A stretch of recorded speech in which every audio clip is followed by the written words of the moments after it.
everybody, this is Steve Elkin Napier. Welcome to the Circle of Brilliance. Today we are going to finish up our discussion on situational leadership and how it integrates with the change grid, and as you discovered last time around, really how it integrates on the master stream.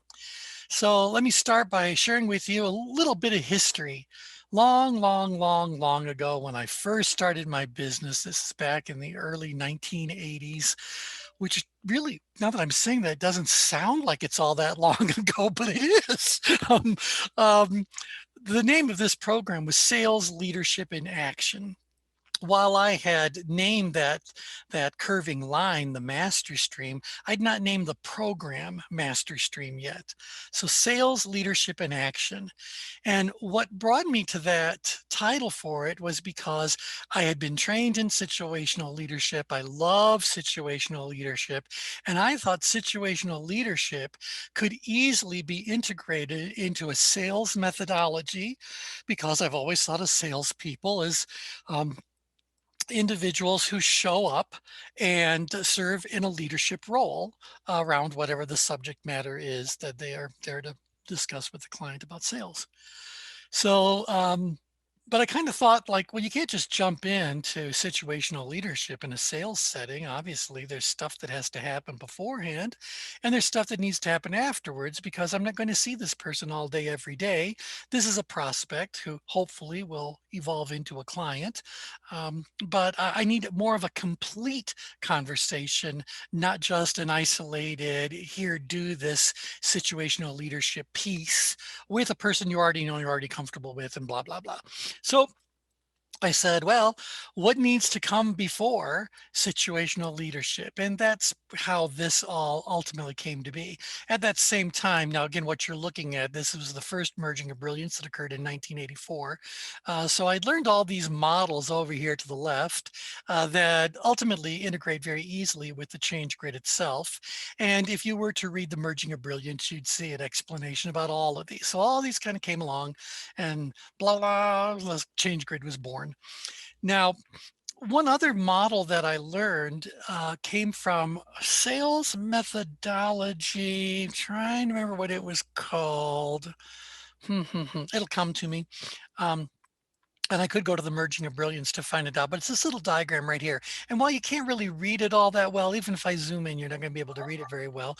One of the authors who wrote a sales training book made the very first mention of tension in any of the sales writings I had ever read.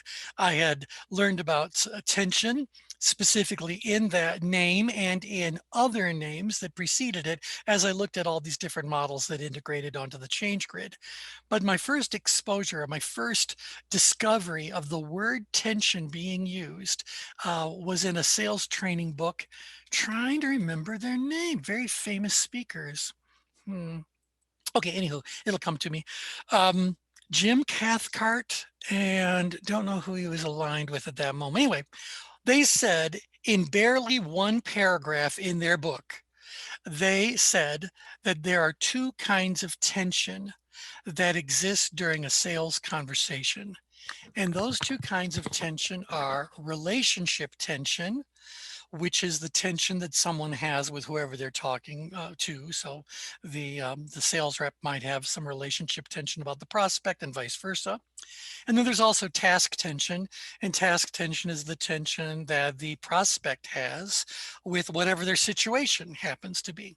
And so in their little paragraph, they had one little diagram, and basically they just said, and I'll see what I can do to help you to understand this. On the vertical axis, you're looking at tension, and on the horizontal axis, you're looking at time. So they said over the course of time, we need task tension, which starts out very low, to go up, up, up, up, up. And we need relationship tension, which starts out very high, to go down, down, down, down, down, down, down. Well, I looked at that and I went, like, interesting concept, splitting tension into two different types of tension or subject matters around which the tension is experienced. But I thought, you know what? From everything I have discovered and developed about tension, a human can only experience one level of tension at a time. Now, that level of tension can change and change quickly as the subject matter evolves. but they can also change tension very quickly if another issue suddenly imposes itself on them.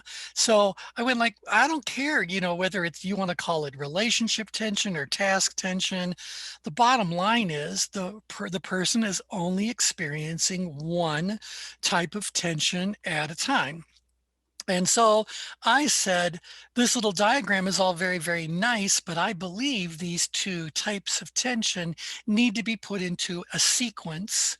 So rather than thinking like they're both happening simultaneously, like for example, if you look very far over here to the left of their little diagram, again, tension is the vertical, time is the horizontal. At 0 time, they believe you're going to be putting a lot of energy into relationship tension and not so much into task tension. But very soon after that, you're going to simultaneously be working on lowering relationship tension while you're working on building task tension. I don't believe that's the way that it works. And if it does work that way, I believe it would work more efficiently if we sequenced the levels of tension. So, or rather the types of tension. So that's why we split that diagram into the two phases of the change grid, connecting and analyzing. During the connecting phase, the goal is to lower the relationship tension all the way down, down, down, down, down to power apathy for a lot of reasons we could get into, but most of you have gone through master stream. So, the backstory about why we want to reduce relationship tension before we get into building task tension. And that's what the analyzing phase is all about. During the analyzing phase, we're seeking to understand what's going on with this prospect, what's going on with their situation, all that sort of stuff. And as we ask them a good line of questioning, we are going to gain a lot of insights, and they're going to start to experience their level of tension going up if we do this in a skillful sort of way. So I felt these two phases have to occur before I get into these 4 styles in the original situational leadership model. So those again were telling, selling, participating, and delegating. And again, what we're looking at in the master stream is not the style curve as much as we're looking at what we created out as the relationship curve. This is what's happening with the individual we're trying to lead. This is what's going on with their levels of tension. Now, from this overlay, and using this concept as kind of like the principal piece of the framework for the sales presentation and the sales close, a lot of great insights, moments of clarity came to be. So this is why we were able to say to someone, well, when the time finally comes for you to present your solution, you want to present it so that they know what they need to know. You want to be telling them whatever it is they need to know. Well, as you do that, the level of tension starts to drop because it's just the natural flow of tension. The moment anyone finds out that a solution to their problem is readily available, their level of productive tension goes down. Now, truth is, their situation still is what it is. They haven't taken advantage of your solution, so it's a vicarious relief of the tension, not a truthful or a substantial reduction in their level of tension. So at a point, we need to not only tell them what we need to tell them, but because we know they're going to be moving to that R2 now, where their level of commitment is going to start to go down, we need to kick in some selling. And selling is just about making sure you can make a really good connection between whatever the little features are of your product or service and connect it to whatever their needs happen to be or their problems happen to be. So we need to establish this connection. We need to make sure that the prospect understands that connection and that they value that connection sufficiently to be willing to move forward. Once we get them to that point, now we reach that critical management moment. This is where we need to stop trying to sell them, stop trying to tell them, and instead get them to take ownership for their own solution. Now, one of the things we've said about MasterStream for years is that MasterStream is a relatively objection-free way of selling. And one of the biggest reasons for that is because when we get to this point in the sales discussion, we are no longer selling to them. They begin to sell for themselves. And so we're going to ask them to start participating. So we ask them questions again that ask them to take the solution, plug it into place, and tell us what they think is going to happen. We ask them to ignore the solution, but continue in the situation they're in and tell us what's going to happen. And as they do that, their level of tension starts to go up. Now we can start to change some of our questions to ask them, well, what specific, parts of our program, product, or service do you think will be particularly useful to you? How do you think it'll be useful to you? So we're trying to stimulate this process as best we can. But ultimately, we want them to use their own line of logic to come to their own conclusion and see that, lo and behold, what we have to offer them is the best thing that we can offer them. Now, there's a lot more things that are happening along that path. There's a place where we're going to disclose the price and all that good sort of a thing. But bottom line is, we need to transfer ownership of that situation back to the prospect. Because as I've said to all my sales audiences, if you don't leave with a sale, what you're really doing are leaving that prospect in a disturbed situation. They still have a problem. They still have a need, and it has not been addressed. That will continue to pester them. So if you can't leave them with the sale, leave them disturbed, because that might lead to a follow-up call or lead to them being a bit more open when you do a follow-up call. Now, again, this isn't a sales training program, so I'm not going to get into all the details, but hopefully you guys can see what I'm describing here in terms of situational leadership, starting off with a high degree of task input, and it gets less and less. We transfer that ownership and help them to come to their own best, smartest conclusion. Questions, comments about what I've just described for these two phases? No, this is interesting, T. I missed your last session, so I didn't get it. I didn't listen to it on YouTube, and I'm very familiar with situational leadership. But Yeah. no, it helps me to hear you place it in this context and talk about placing the other party in the participating mode. Yes. And delegating mode for selling, and Yep. I think that's what's really interesting about Now, this. to this day, we continue to use the language of Situational Leadership 1 when we're doing this, because honestly, the new labels that Ken Blanchard put out for Situational Leadership 2 and all the evolutions beyond that just don't really click as easily with salespeople in general. So when I tell salespeople, tell, sell, participate, delegate, that's a lot easier for them to understand than if I say something like direct, and then you want to coach, and then you want to support, and then I think delegate is still the last one.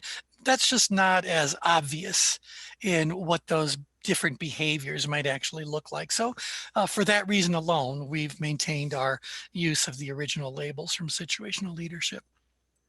Now, Yeah, I agree. yeah, now in a sales situation, at the end of phase 4, we still have work to do. We need to reduce all tension before we leave that discussion. And that's what the relieving phase is all about. It's all about reducing their level of tension all the way back down to power apathy. And we're doing this because we want to protect the sale. We don't want them to continue to be bothered by whatever it is. It's like we want them to realize the decision is made, the deal is done, your relief has been offered, value has been realized. Everybody move on with whatever's next on your plate. So there's a lot going on in the relieving phase, and that's what this is really, really all about. Now, I did say last time around that as we perform these integrations, perform this merging, we always hope that that model will add something to our understanding of tension management, and obviously situational leadership did in a significant way. But we also hope that through the act of merging it, we are going to add something to the model that we were integrating. So there's several things that we have been able to identify that are our unique contributions back to the world of situational leadership. Not that they're all that interested, but nevertheless, it is what it is. For example, in situational leadership, there is no curve that describes the follower's behavior. The only curve they have is the style for the leader, and what's going on with the follower is depicted as some linear sort of continuum, whether it's R1 through R4 or D1 through D4. It's just shown at the bottom as like this little linear kind of thing. And I thought, well, no, if we've got these constant what I want to say, subtle changes that are taking place in our style, should those not align to some subtle change that is taking place with the follower? And obviously the answer is yes. By the way, to get the style curve to actually overlay on this, you're going to need to rotate it 180 degrees. So flip that whole thing over. Actually, don't flip it, but rotate it 180 degrees. So it'd be S1 is what you're doing when they are here in the first part of solving, and then S2, then S3 when you get into committing, and S4 delegating when you get to this little section. So you just have to, very often when we're doing the merging of brilliance, we have to do something to physically reorient the diagram that we're looking at, the map of humanity, to get it to fit and make sense. Okay, so we brought that to the discussion. The other thing that we brought was this idea of the critical management moment. And I did look it up, and because I thought for sure that I was the one that coined that term. And lo and behold, it is true. And so while there are certain things that people who are learning situational leadership might discuss that parallel to what I'm about to say, this label of something being the critical management moment was something that we came up with. And I wanted to sound that way because I was trying to get across to the sales representatives. If you screw it up now, you will pay a hefty price for that. And so the critical management moment just says you have to be very clued in to where your follower, where your prospect is, so that you can switch from the telling and selling stage of things to that participation, transfer that ownership. You got to read that moment very well, because you really can't get them to be participating effectively if they're still missing facts they need to have and missing benefit connections that they need to have. So we want to make sure we've done a good job in the solving phase with telling and selling, so that we can very comfortably and confidently hand over things to them and let them now be a bit more in charge and come up with their own sorts of decision. So that's that. Now, so yeah, it's a big deal, but let me make things even more serious for you. That critical management moment, as you see on the master stream, occurs at the border between power stress, the southern border of power stress, and the northern border of power. But remember that the master stream shows the ideal flow of tension that should occur during each phase. Not the actual one, not the one you're likely to encounter, and not the one you, as a sales professional, might inadvertently create because of mistakes you make along this whole tension management process. And so, imagine for a moment that this critical management moment doesn't occur while you're still up in that power stress area, but let's say it happens while you're down in the heart line. So for a moment, if you can just imagine a circle here, and that circle is like that pull thing on an old-fashioned window blind, those pull-down window blinds that probably every one of us had in a household somewhere. Well, you can pull it down, cover the whole window, cover part of the window. Well, if you pull that shade down this far, you got a very different situation to deal with.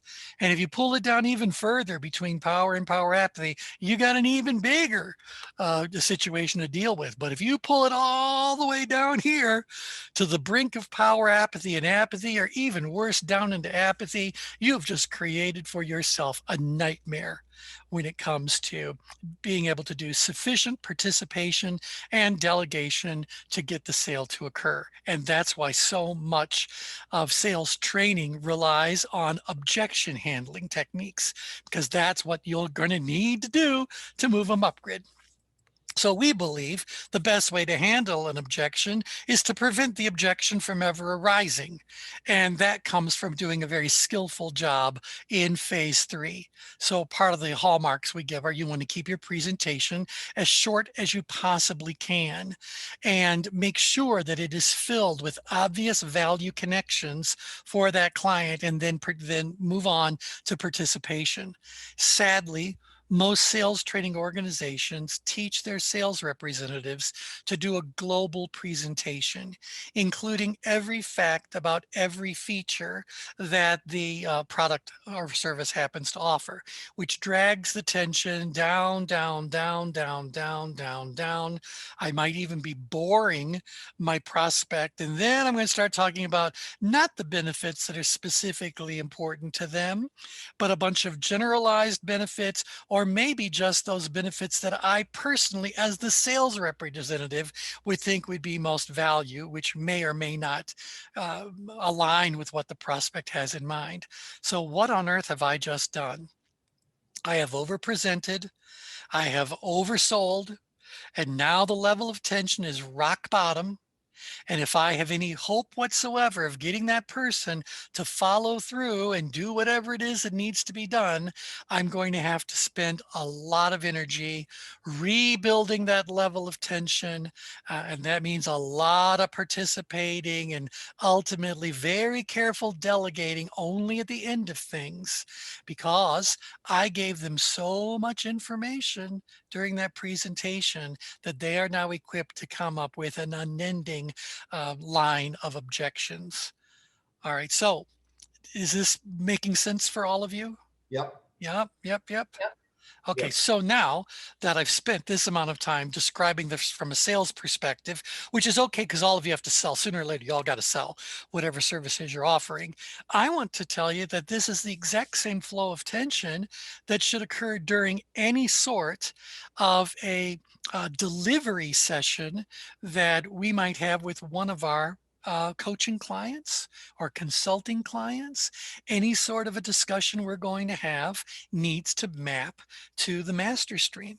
So I don't care whether it's the first time you've seen your client or the umpteenth time you've seen your client.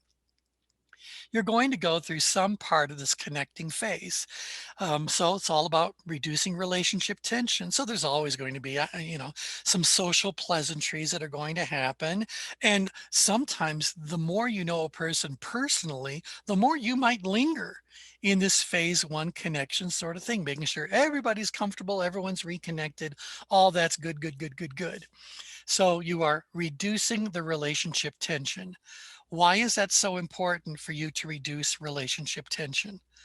You guys want to throw out your own theory? Yep. Kathy, Well, what do sure, you you think? can't really analyze anything until you're on the same page. Okay, got to be on the same page. Absolutely. Tell me more, Kathy. Yeah, when you're in relationship tension, you're blocked. You have so many questions about who is this person? What kind of, can I trust them? Mm-hmm. What can I hear, that it's very difficult to get to that level of analysis because there is an emotional blockage. At least this is how Oh, I yeah. experience it, Oh, yeah. and how I work with global teams in this way. But yeah, you're blocked, and you just can't get to that point of being able to trust the information somebody's giving you. Mm-hmm. Yep, yep, yep. T, So, I've seen yeah, go this right ahead. play out in call center environments where agents have the responsibility for upselling. Mm-hmm. And in many cases, at least for the clients that I've worked with, the primary reason that the customer is calling in is because of a billing issue, Yes. uh, and in particular, a billing issue that they're not happy with. So Mm-hmm. right off the bat, the agent has a customer whose stress level is extremely high, and that's where their focus is. So Mm-hmm. the whole issue of trying to manage the relationship component is critical to that agent being able. Absolutely. Particularly if you're talking about customer service offered to inbound callers. Inbound callers tend to have a lot of upgrade tension. Obviously, they have some problem they want to solve or some opportunity they're trying to seize. There's a lot of upgrade energy on an inbound call. We know that's by definition, otherwise they wouldn't have bothered calling. So if they were further down grid, they might have thought about it and they might have said, someday I'll get around to it, but they don't do it. You got to be in the northern half of the change grid for that call to even occur. So if the person's upset about something, you better believe that we got to get that relationship tension lowered substantially and lowered quickly. And Downgrade then maneuvers. exactly, all downgrade maneuvers, because we need to then resolve that. Now, we then they're now calm or whatever. You know, a lot of it is about reassurance sorts of stuff. I'm here to help you. I can hear that you are very concerned about whatever. Let me make sure that you feel very differently by the end of this phone call. And so let me take that. You know, now I probably need to ask you some questions. Yep. And now we're going to get into phase two. But in a customer service situation, I don't think I want to build the tension as far up as I would in a sales situation. So I just need to get that tension that the person is experiencing in a customer service situation to be focused towards understanding something, doing something productive, and relieving it. Now, yes, Sometimes people call in with very unreasonable expectations yes, that they do. you're going to actually solve the problem for them, and there's nothing they're going to have to do personally to resolve it. And that is not always the case. It is not always the case. Also, it may be the case that the sales representative really didn't sell whatever it was as thoroughly as it needed to be. And so I might need to redo the sale. So you're right, there's a lot of things. So if my attempt to lower someone's level of tension in a customer service situation just continues to fail, then I know that I'm going to just need to get quick into the analysis and see what, if anything, I can do. Now, every company has got its limits to what it's willing to do to satisfy a customer. And so, and certainly everyone you're talking to in the call center has varying levels of authority about what they can, or around what they can do to satisfy a customer. So there could be lots of escalations, all that, etc. But the bottom line is that when you have an overly demanding customer who's asking for something unreasonable, then you have to be okay just saying, I'm terribly sorry, but we will be unable to resolve the situation to your satisfaction, and move on and just chalk it up to sometimes that happens. But certainly I would like to think that everyone who is talking to that individual understands the tension management underlying what the ideal situation would look like, so they can do whatever they can do to move somebody in stream. And that's what this is really, really all about. So, okay. So most definitely, there's always a tension, an ideal flow of tension in every type of interaction we might have with someone. Now, going back to your work as coaches and consultants, I would say that it maps very, very clearly to this, with perhaps one exception. So yes, you're going to do a connecting phase. Now, once you've connected, social pleasantries have been exchanged, you're probably going to say something like, well, how are things going? Or what would you like to do in today's session? Or, you know, something like that, just to get them talking.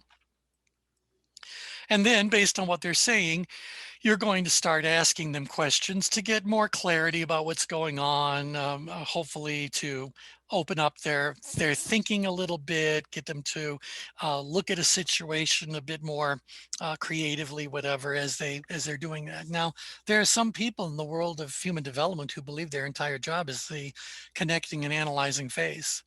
They don't need to be presenting anybody with any sort of solution. They don't need to be getting anybody's kind of commitment to anything. Some people believe that is not their role.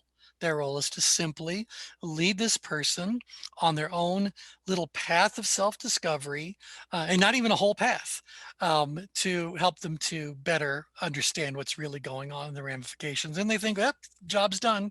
I did what I needed to do. Does that describe any of you guys? Or do you get to a point where you need to help this person, whether you suggest something or you ask them, well, and how are you going to solve this? You move into some sort of a discussion around solutions. Yeah, I mean, Yeah. otherwise there's no point in I mean, that's the whole point of That's my a thought. relationship. Yeah. Right.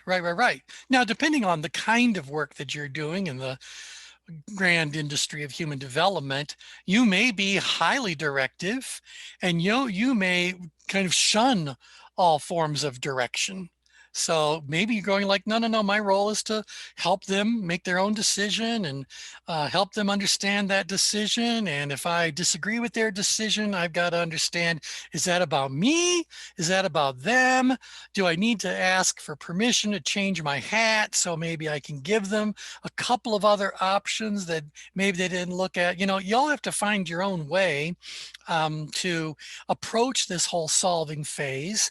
And sometimes your way of approaching that solving phase is dictated by the role you see yourself as being in, the role your client sees you as being in, and whatever the rules are that govern that label. So certainly coaches are operating under a very different set of ethical guidelines than perhaps other types of human development professionals might be operating under. So get the idea, but one way or another, the subject of how you're going to deal with this, what you're going to do, has to come up. Am I right? Yes. Yep. And so now the warning comes to all of you, just like it would to a sales representative. I imagine you are hoping to leave that session with your client having a solution in mind and feeling committed to following through on implementing whatever that decision happens to be. Or if it's a bigger sort of a discussion, you have working with them, again, I'm always being cautious when I'm describing a coaching sort of a thing, they've come up with kind of like a list of a checklist of things they got to take care of before they can actually make their next best decision. So there's some work items they got to do. Well, you want to make sure that they leave not only with a list of work items, but with a certain level of commitment to doing whatever those work items happen to be. So a little bit of accountability. So you get what I'm saying. We have to do this sort of a thing. Now, in a sales situation, I don't want to see that critical management moment dip below that border between power, stress, and stress, or power, stress, and power. I want to keep them up in power stress where they're more likely to follow through and more likely to follow through quickly. If I am in my role as a consultant, I will tell you that my personal consulting style is to be highly directive. And I then let the chips fall where they may. They're going to ask me my opinion. I'm going to give them my opinion in no uncertain terms. And if they want me to explain it, fine. But if they start arguing with me about it, I've always said, you ask me for my opinion, I've given it to you. You may do with it whatever you want. But I'm not going to argue about the advice I've given them. So it's like, we can talk about all you want. Doesn't change my advice. None of this changes my advice. So take it, don't take it. My life will be just fine one way or another. So that's me.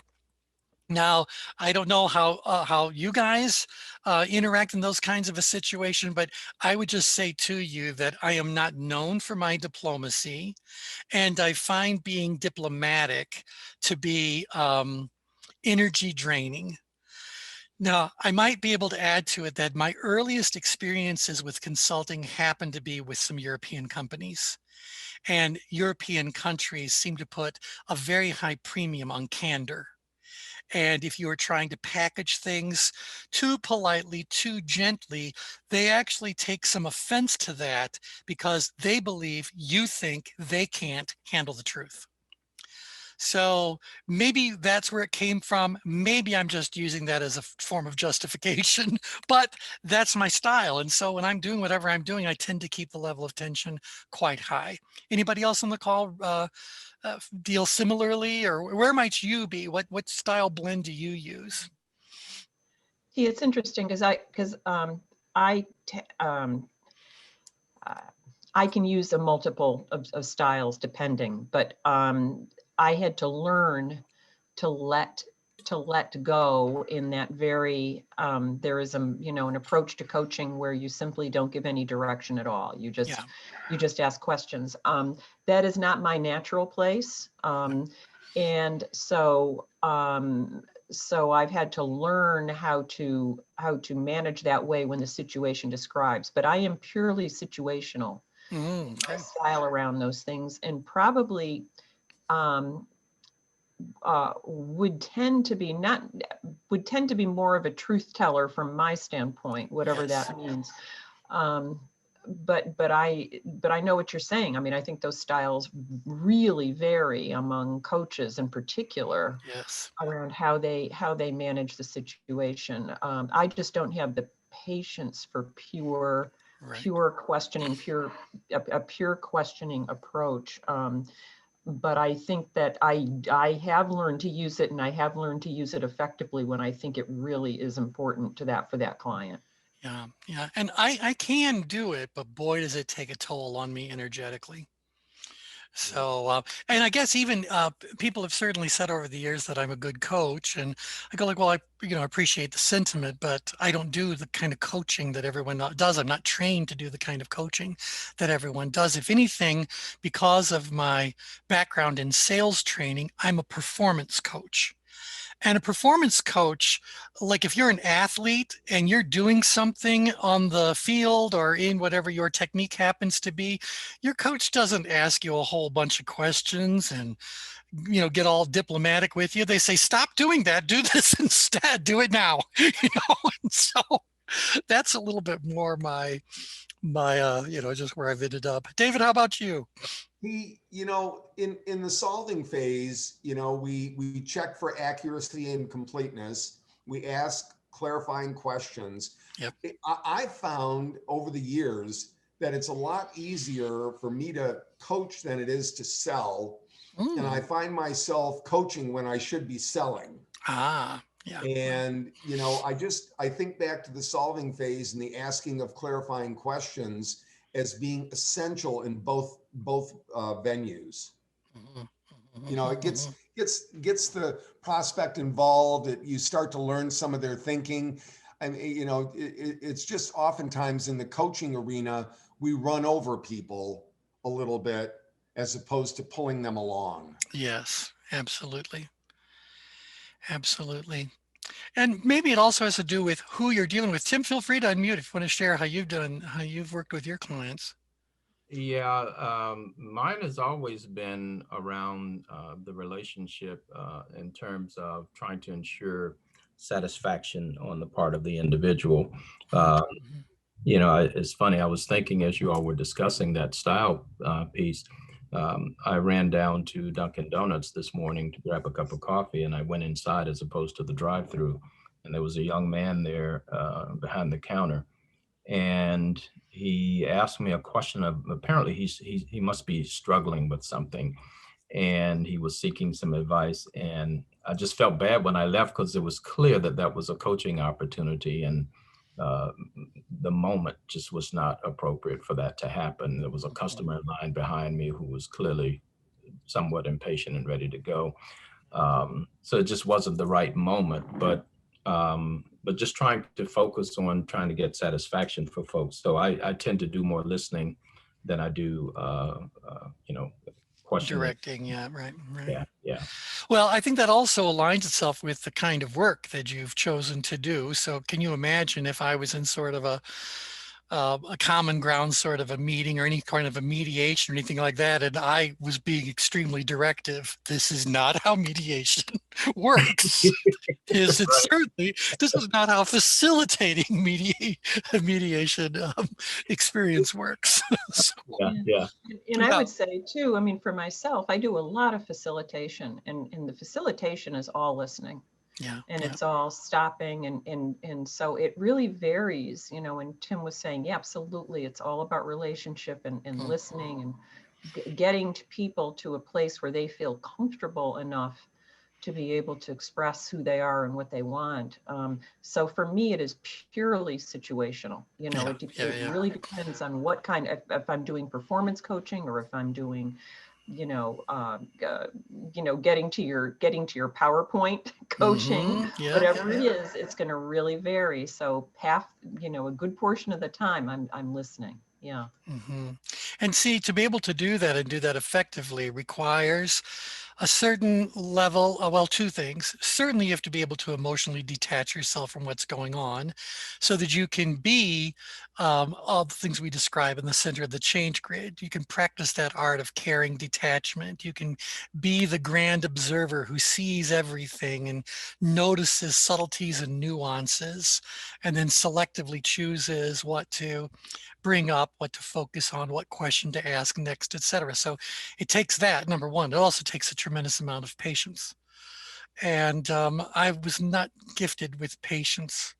So actually, that's really not true.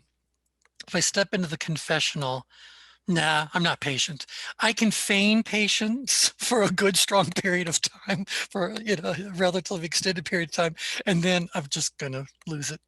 So, and I'm going to become very bottom line and on and on and on. I'll share one story with you guys. So I was in Europe, in England, in fact, and had spent a day of training, and I am sitting at the dinner table. This is one of these larger sorts of dinner things. So maybe 8, 10 people at this dinner, and everyone's sitting there. It's me and everyone who's at the table are the management or supervisory team over this enablement sorts of activity I was brought in to do. And then we're all waiting for the big cheese to come up. And he was like some, I don't know, vice president of sales or whatever he happened to be. And of course, he arrives late. He sits down as though the king has just taken the throne. And he just starts saying things that to me were very not inappropriate, but rather aggressive to all these people at the table, kind of blaming them for this and blaming them for that and why this training was even needed and blah, blah, blah, blah, blah. And then he goes, so are you going to fix this? That's what he said to me. Am I going to fix this? And I said, well, let me start by telling you that there are so many variables that affect a sales team's performance that I can't even name them, let alone control them. But I will tell you that if you want any training program to be 100% effective, there's a few things you have to guarantee. And I told him, you have to guarantee that your competitors will make no improvements whatsoever in their products or in their marketing or in their delivery of services. You have to make sure that nothing happens to the economy that affects the availability of funding for people. And I rattled off like, one after another, after another, after another. And I said, but if your sales representatives aren't performing as well as you want them to, then one or more of the following 5 things is true. There's either something wrong with your product, something wrong with your marketplace, something wrong with your industry, something wrong with your sales representatives, or something wrong with you. And so which is it? And he looked at me, he goes, I like you. And I went like, excellent. So he goes, no one's ever talked to me that way before. And I said, well, here you go. Well, he sounds like a classic bully. He was a classic bully, yes. And so what you did with classic bullies, you have to just come back and attack. Yep. And that's what I did, because it's like, and part of it, I was going like, wait, he's attacking these people that I work with who have given me, dozens upon dozens of training engagements, dates all through, they're working their hardest. The problem is the managers never show up for the training. And so they can't begin to do any of the ongoing field support or whatever else needs to be done. So I thought, like, what do I have to lose? And so I just went like, look, you need to understand this. But I love it. Can you guarantee a 10% increase in sales? Sure, as long as you can guarantee control of the economy and competitive behavior. Oh, you can't do that? Well then. Yeah. Anyway, so I guess that's part of the reason why my style is, maybe it's because of who we are actually working with or who we're actually trying to sell to. And because I often found myself dealing with these upper level senior managers, big business owners who believe that the sun rises and sets in them, they have to have a little bit of a lesson in humility, or they have to recognize that we see through what their PR is saying. So anyway, so point is, I've never had any difficulty keeping the level of tension high during this phase 3 and phase 4. But I want to throw this out to those of you, not only on the call, but are listening to the call, who take more of a coaching modality. You may very well say, no, I'm going to do phase 3 and phase 4, but I'm going to do it in a different style. And I'm okay if their level of tension goes lower than I've just depicted it. So if you're working with a client in a coaching relationship, do you see benefit in lowering their level of tension all the way down to the heart line of power? Well, if they're experienced, then we want to draw on that experience and empower them. Yes. If they're not experienced and they don't know, then I say follow the same process. Right. And that's part of it. So am I a performance coach because they don't know what they're doing? Or am I going to be a real coach? And by the way, even in coach training, I have to believe that senior level coaches in that training setting are going to be a bit more directive as they are demonstrating what you're supposed to do and maybe giving you guidance or correction along the way. So, otherwise, how long would it take some people to finally find the way of coaching that they need to find in order to pass muster? So I think it depends on, again, the readiness level of the individual. Now, if I want the person to truly make their own decision, then I got to move them down to power and right around the heart line, maybe even a bit lower. So kicking in more and more of that analytical understanding. But do I really want to delegate while they're down in power apathy? No, Mm-mm. No, no, they're not ready. I they're not mean, ready. There's no commitment that happens down here. no. So, You get down to the threshold of delegation in the relieving phase, but even in the coaching phase, I don't think you want to get that far south. right. I agree. It needs to stay in power. It needs to stay on task. There needs to be some sort of a purpose because I've always felt, and I say this to sales representatives, if you make the mistake of lowering their level of tension too far during phase 3, they're unlikely to follow through and do anything. And that's your fault. So now you have left a prospect who truly had a need that has been left unmet, or you've left them with a problem that is unsolved. You did that. Where's your responsibility? And so, in my role as a coach, if I do too much questioning and exploring too many options and on and on and on and on and on and on and on, I could end up lowering their level of tension so far that while they have a lot of content, we've given them a lot of things to think about and all that. Are they likely to follow through and do anything? Not yet. Not yet. And so look at the work I'm going to have to do to get them back up to that commitment kind of thing, assuming me holding them accountable was even part of the deal. So, yep. Thoughts about that? Kathy, Tim, any thoughts about this idea about we got to be very aware of what we're doing to that level of tension in a coaching setting or in any of these Yeah, settings? no, I think that's absolutely right. And that is really the art. And That's right. that's what makes it tough. I Yeah. mean, that's definitely. Yeah. And so this is my concern. Sometimes when people are learning, what I want to say, very strict methodologies and how they go about doing whatever their chosen profession happens to be, that methodology can be, what do I say, too involved, too long, too whatever. And all those twos added together lowers the level of tension too far. So even when we're looking at the master stream protocol, yeah, we've got step-by-step directions for every one of these phases, and they are very strict in the orders that they would go on. But one of the things that we say to everyone is that as you're doing this, any step or series of steps can be skipped as long as the steps that you do perform stay in the order given. Because if you keep the things in order, the tension flow will follow nicely, but you don't necessarily have to do every single step. And by the way, each step can be as long or as short as the situation at hand requires. So it's all going to be very flexible inside of a very strict framework. Well, The yeah, thing about training and coaching is, a lot of times my coaching assignments will last for a year. yeah. And how do you keep going over the course of a year if you can't get tension back up? Well, you can't. You'll be lucky if they don't reschedule your next appointment. Right. So we've got to make sure that at the end and it's for many reasons, for our benefit, for their benefit, for whatever the accomplishment to actually happen, we have to make sure that that level of tension is left sufficiently high enough that the person will follow through on their commitments. In fact, this applies to everything. Yesterday, I was talking to one of our ChangeWorks professionals about building their online training curriculum. And we were talking about how important it is to factor tension management into whatever it is that you're delivering.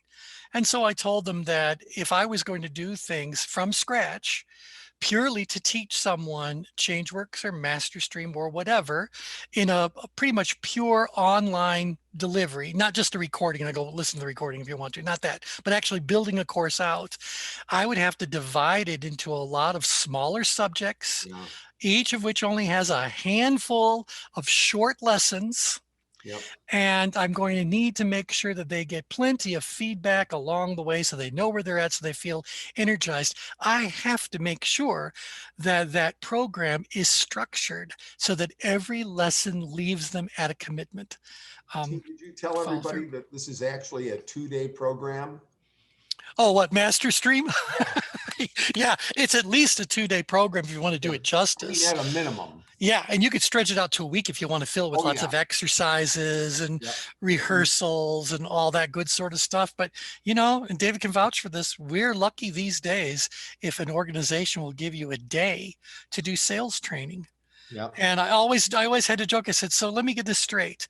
You appreciate education because you insist that every one of your employees has a 4-year college degree, but you expect them to learn how to sell over the course of 6 contact hours. It's like, what? So yeah, they kind of raise their eyebrows. Well, that's all the time we have. Okay, then let me tell you what you can expect people to have after 6 hours of contact. And I pretty much tell them they're going to have awareness and they're going to have a few skills that they can put into place. But nothing's had the chance to be exercised. Nothing has had the chance to be, you know, customized, drilled, locked in. We need more time. If you want your people to have something other than awareness, a bit of knowledge, and a couple of skills. And that's the beauty of today, because, you know, you can do this over the internet. Yeah. You know, you can use Zoom and put in polling and surveys and questions. And I mean, Zoom is my go-to platform. I suppose you can do the same thing in Teams or Skype or other platforms as well. But yeah.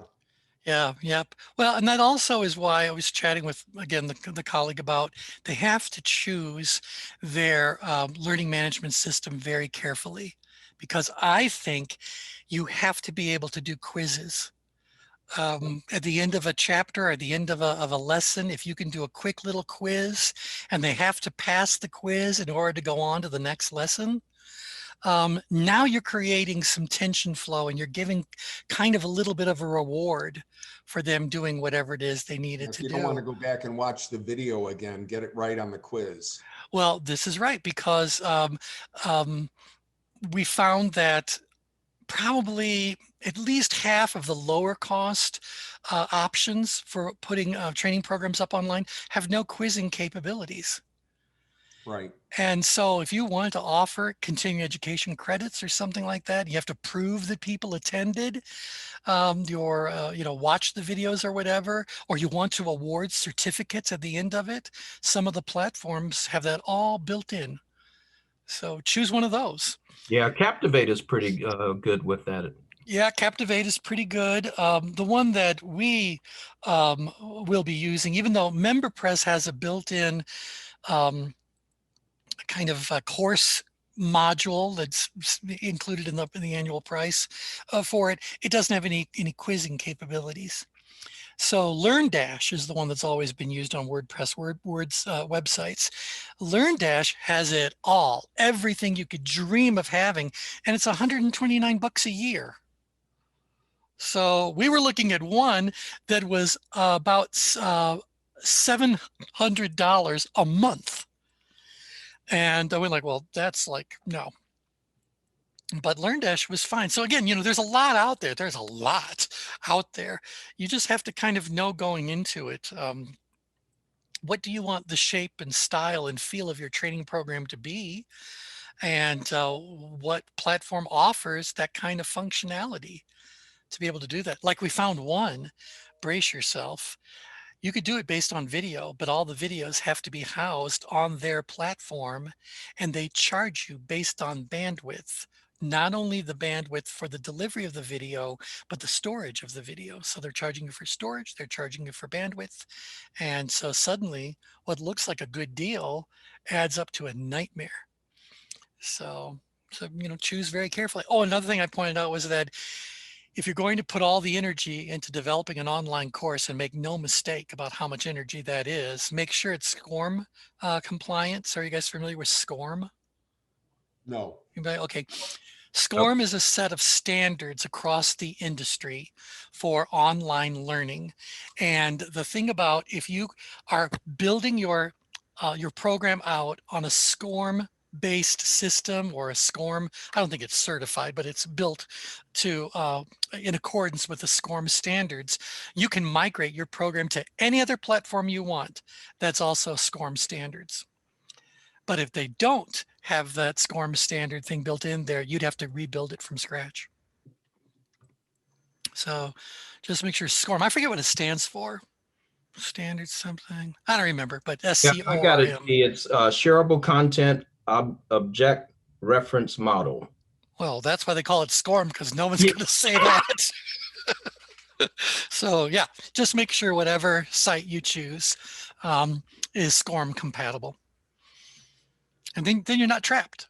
Never get trapped into anybody's platform. Okay, well, that's all I wanted to cover for this one. So I got a couple ideas for a new subject for Thursday, and so I will just surprise you guys. Hope you feel better. Yeah, me too.